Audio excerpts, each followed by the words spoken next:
Hi ಹಾಲ್ ಖುಷಿ logs YouTube ಚಾನಲ್ಗೆ ನಿಮ್ಮೆಲ್ಲರಿಗೂ ಸ್ವಾಗತ. ಈ ದಿನ ನಾನು ಹಸಿ ತೊಗರಿಕಾಳು, ಏಕೆಂದರೆ ಇದು ಹಸಿ ತೊಗರಿಕಾಳು ಸೀಸನ್, ಸೊ ಹಸಿ ತೊಗರಿಕಾಳು ಸಾಂಬಾರು ಹೇಗೆ ಮಾಡೋದು ಅಂತ ಹೇಳ್ಕೊಡ್ತಾ ಇದ್ದೀನಿ.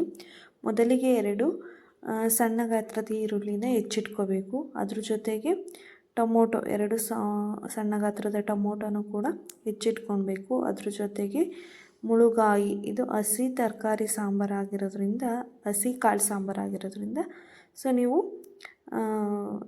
ಮುಳುಗಾಯಿ, ಆಲೂಗೆಡ್ಡೆ ಎಲ್ಲ ಆ್ಯಡ್ ಮಾಡಿಕೊಂಡ್ರೆ ಚೆನ್ನಾಗಿರುತ್ತೆ ಸಾಂಬಾರು. ಅದಾದ ನಂತರ ಇಲ್ಲಿ ನಾನು ಒಂದು ಪ್ಲೇಟಿಗೆ ಏನೇನು ಸಾಮಗ್ರಿಗಳು ಬೇಕು ಅಂತ ಇಟ್ಕೊಂಡಿದ್ದೀನಿ. ಈರುಳ್ಳಿ, ಟೊಮೊಟೊ ಮತ್ತು ತೆಂಗಿನ ತುರಿ, ಶುಂಠಿ, ಬೆಳ್ಳುಳ್ಳಿ, ಕೊತ್ತಂಬರಿ ಮತ್ತು ಬೀನ್ಸು, ಹಸಿ ತೊಗರಿಕಾಳು ಮತ್ತು ಮುಳುಗಾಯಿ, ಉದ್ದೆನೇ ಮುಳುಗಾಯಿ, ಬದನೆಕಾಯಿನ ತೊಗೊಂಡಿದ್ದೀನಿ.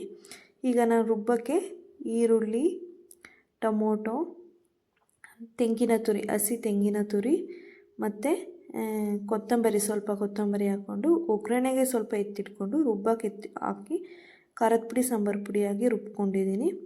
ನಂತರ ಸ್ಟವ್ ಮೇಲೆ ಕಡಾಯಿ ಇಟ್ಕೊಂಡು ಅದಕ್ಕೆ 2 ಟೇಬಲ್ ಸ್ಪೂನ್ ಎಣ್ಣೆ ಹಾಕ್ಕೊಂಡು ಅದಕ್ಕೆ ಸ್ವಲ್ಪ ಚಿಟಿಕೆ ಸಾಸಿವೆ, ಕರಿಬೇವು, ಈರುಳ್ಳಿ, ಸ್ವಲ್ಪ ಟೊಮೊಟೊ ಎಲ್ಲ ಹಾಕ್ಕೊಂಡು ಚೆನ್ನಾಗಿ ಎಣ್ಣೆಲಿ ಫ್ರೈ ಮಾಡ್ಕೋಬೇಕು. ನೀವು ಅದ್ರ ಜೊತೆಗೆ ಇದೆಲ್ಲ ಸ್ವಲ್ಪ ಎಣ್ಣೆಲಿ ಫ್ರೈ ಆದ ನಂತರ ಇದಕ್ಕೆ ನೀವು ಹೆಚ್ಚಿಟ್ಕೊಂಡಿರೋ ಬೀನ್ಸು ಮತ್ತು ಹಸಿ ಕಾಳು, ತೊಗರಿಕಾಳು ತೊಗೊಂಡಿದ್ರಲ್ಲ ಅದು, ಮತ್ತು ಮುಳುಗಾಯಿ ಎಲ್ಲ ಹಾಕಿ ಎಣ್ಣೆಲಿ ಫ್ರೈ ಮಾಡಿ, ಇದಾದ ನಂತರ ರುಬ್ಬಿದೆಯಲ್ಲ ಖಾರ, ಆ ರುಬ್ಬಿರೋ ಖಾರ ಹಾಕ್ಕೊಂಡು ನಿಮಗೆ ಎಷ್ಟು ಬೇಕೋ ಅಷ್ಟು ನೀರು ಹಾಕ್ಕೋಬೇಕು ಈ ಖಾರಕ್ಕೆ.